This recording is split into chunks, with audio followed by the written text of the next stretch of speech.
राजकुमारी, साता समुद्रापलीकडलं प्रेम. No, it's not possible. Naresh will have to do this marriage because they are doing it only for princess. She might get well. I don't think the king will listen to anything. नाही, हे शक्य नाही. नरेशला हे लग्न करावंच लागेल.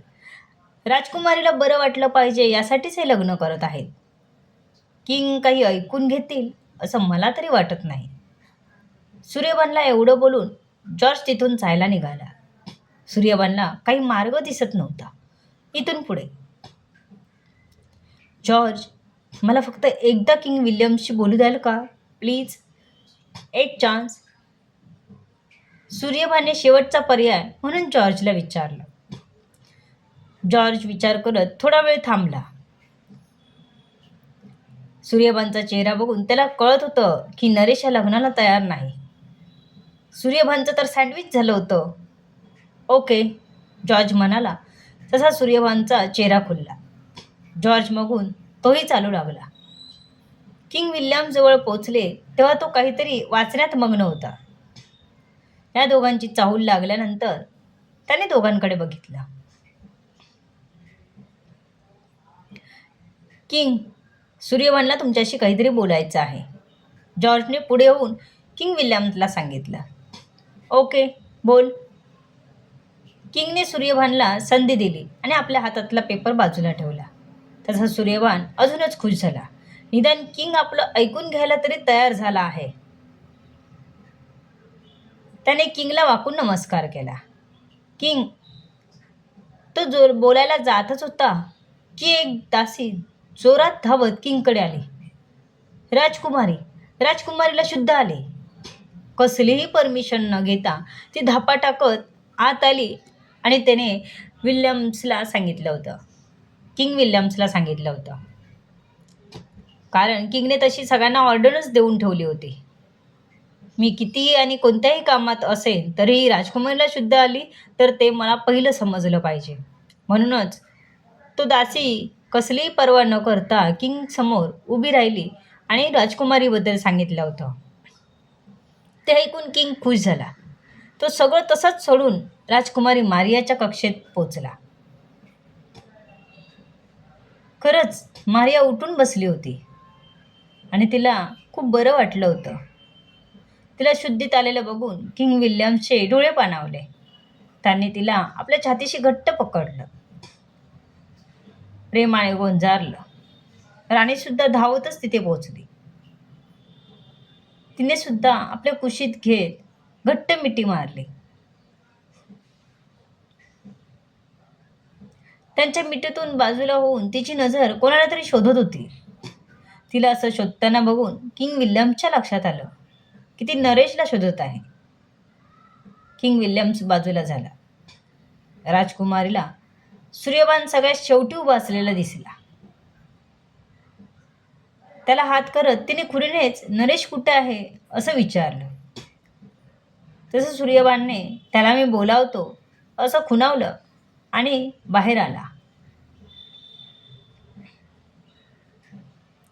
राजकुमारीने आधी दासींना नरेशविषयी विचारलं होतं, पण त्या काही त्यांच्याविषयी सांगू शकल्या नव्हत्या. स्वतःला सजवलेलं बघून ती शॉक झाली होती. आपल्याला शुद्ध नाही, मग आपल्याला एवढं का सजवलं आहे? तो ह्या लग्नाचा शृंगार? तिने राणीला विचारलं. तेव्हा तिला राणीने सर्व सांगितलं. नरेश आपल्याला लग्न झाल्याशिवाय हात लावणार नाही हे ऐकून तिला त्याच्याविषयी अजूनच आपुलकी आणि आदर वाटला. त्याच्याविषयीचा आदर अजूनच वाढला. पुढच्या 5-6 दिवसात लग्न होणार होतं. पण आपलं लग्न नरेशसोबत आजच होणार आहे हे ऐकून ती खुश झाली. राणी मात्र आता तिथून उठून बाहेर गेली होती. तर नरेशला आपल्याजवळ इमॅजिन करून राजकुमारी शहारत होती. आपण त्याच्याजवळ असू, खूप जवळ. त्याच्या बाहुपाशात घट्ट बिलगण्याचं स्वप्न बघताना तिचे गाल आरक्त झाले होते, तर पोटात गोळा येत होता. त्याच्या त्या बल्लंद शरीराची कल्पना करताना ती स्वतःच्याच हाताने स्वतःचा चेहरा लपवून घेत होती. कोणाला तिच्या मनाची अवस्था समजू नये म्हणून स्वतःला नरेशचे विचार करण्यापासून थांबवत होती. नरेशला तर बाहेर काय चाललं याची कल्पना सुद्धा नव्हती, खबर सुद्धा नव्हती. तो तर आपल्याच विचारात गुंग होता. सूर्यबान नरेशला बोलवायला गेला, कारण नरेशला कोणी काही सांगू शकत नव्हतं. ते सूर्यबानलाच सांगावं लागणार होतं. सूर्यबान दरवाजा ठोकत होता आणि जोरात आवाज देत होता, राजन, दरवाजा उघडा, राजकुमारीला शुद्ध आली आहे. सूर्यबानचा आवाज ऐकून नरेशने दरवाजा उघडला. इतक्यात मागून बास्किनचा आवाज येऊ लागला. नरेश आणि सूर्यबानने मागे वळून बघितलं तर किंग विल्यम्स नरेशच्या कक्षात येत होता. त्याला आलेलं बघून नरेश आणि सूर्यबान एकदम सावध झाले. किंग विल्यम्स, तुम्ही इथे? काही काम होतं तर बोलावलं असतं तरी आलो असतो, सूर्यबान म्हणाला. राजा नरेशचे शब्द तोच बोलला, त्याची काही आवश्यकता नाही.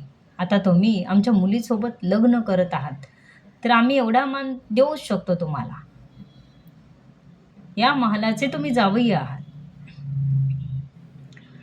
माझं एवढंच म्हणणं आहे, माझ्या मुलीला तुम्ही काही दुःख देणार नाहीत. माझ्याकडून काही चूक झाली असेल तर त्याची शिक्षा तुम्ही माझ्या मुलीला देऊ नये, कधीच देणार नाहीत. तिला अर्ध्या वाटेत सोडून जाणार नाहीत. तिला नेहमी सुखात बघायचं आहे मला. तिने तुमची निवड केली आहे तर तिला कधीच पश्चाताप करायची वेळ येऊ नये. किंग विल्यम्स म्हणाला. त्याला इतकं शांत पहिल्यांदाच बघितलं होतं नरेशने. पण तो जे मागत होता ते नरेशसाठी खूपच कठीण होतं. त्याला राजकुमारी मारियासोबत संसार थाटून इथेच राहायचं नव्हतं. मग अनावधानाने का होईना तो मारियाला दुखावणारच होता. त्यामुळे किंग विल्यम्स जे मागत होता ते देणं त्याच्याने ह्या जन्मी तरी शक्यच होणार नव्हतं. राजकुमारी मारियाला तो सुखी ठेवू शकत नव्हता. किंग विल्यम्स खूप आशेने नरेशकडे बघत होते. पण नरेशला खोटं बोलणं जमत नव्हतं आणि खरं तो सांगू शकत नव्हता. खूप मोठ्या संकटात अडकला होता. सूर्यबानने नरेशच्या खांद्यावर हात ठेवला.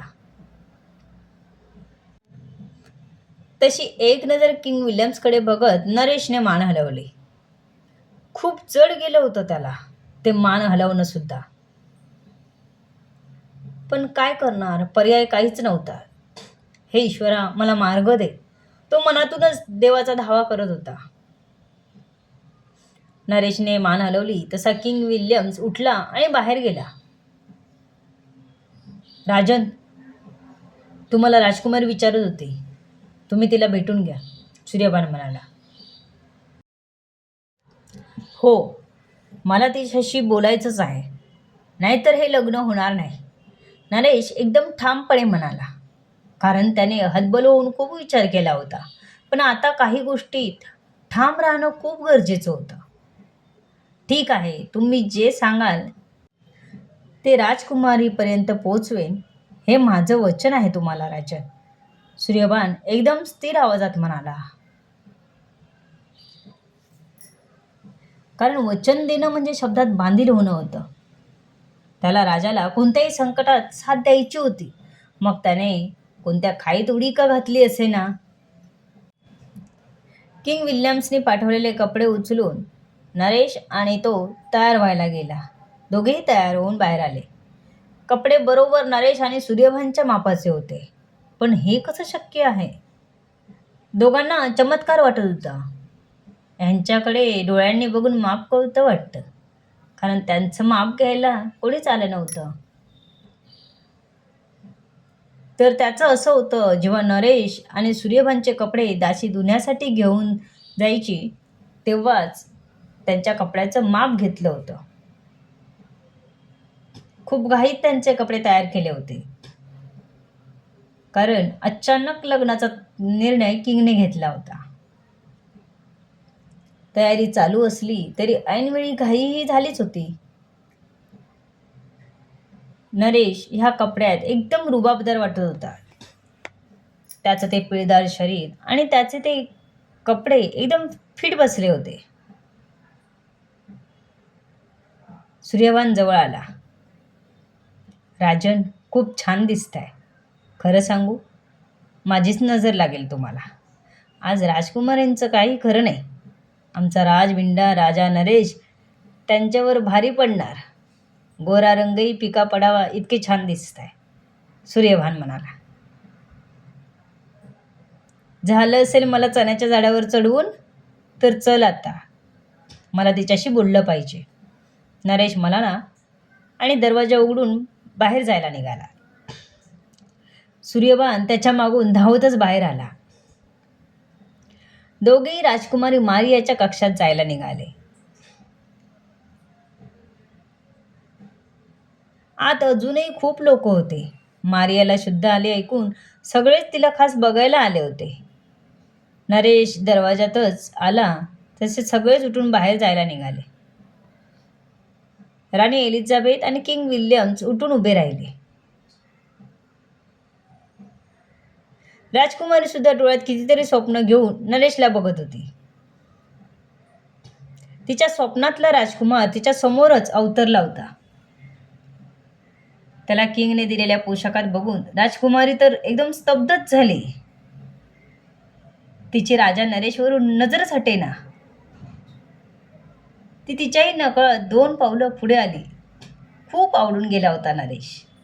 धावत जाऊन त्याला बिलगून जावं असं मनात वाटून गेलं तिला. पण तिने स्वतःला थांबवलं, आवरलं स्वतःला. कारण पूर्वीचा प्रसंग तिच्या डोळ्यासमोर आला. तिचे पाय जागीच थांबले, पण डोळे त्याला भरभरून बघून घेत होते. तिला असं मंत्रमुग्ध झालेलं बघून किंग आणि क्वीन हसले, पुढे झाले आणि राजा नरेशचं स्वागत केलं. नरेशचा हात हातात पकडून त्याच्या हातात एक बॉक्स दिला आणि त्याला मोठ्या सभागृहात यायला सांगितलं. महालात मोठा सभागृह होता. तो विविध फुलांनी सजला होता. तसेच राजदरबाराच्या बाजूलाच असणाऱ्या पवित्र चॅपेलमध्ये हे लग्न होणार होतं. किंग आणि क्वीन बाहेर जायला निघाले. सोबत त्यांनी राजकुमारीलाही घेतलं. तसं नरेशने सूर्यभानला खुणावलं. किंग विल्यम्स, नरेशला एकदा राजकुमारींशी बोलून घ्यायचं आहे, जास्त वेळ घेणार नाहीत, सूर्यभानने पुढे होऊन म्हणाला. तसं किंग विल्यम्सने एकदा नरेशकडे बघितलं. त्याने मान हलवून हो अशी संमती दिली. ओके, लवकर या, म्हणून किंग आणि क्वीन दोघेही पुढे निघून गेले. आता फक्त राजकुमारी मारिया, नरेश आणि सूर्यभान एवढेच शिल्लक होते. कक्षाचा दरवाजा सूर्यभानने लावून घेतला. बघूया पुढच्या भागात. कथा जरी नवीन पॅटर्नने लिहिण्याचा प्रयत्न केला आहे तरी कथा काल्पनिक आहे. सर्व गोष्टी कळण्यासाठी पुढील येणारे भाग वाचायला आणि ऐकायला विसरू नका. तुमच्या अमूल्य प्रतिसादाची आतुरतेने वाट बघते. लेखिका शब्दवेदी उर्फ संतोषी गजानन राणे पाताळे. धन्यवाद. माझ्या इतर कथाही वाचायला ऐकायला विसरू नका.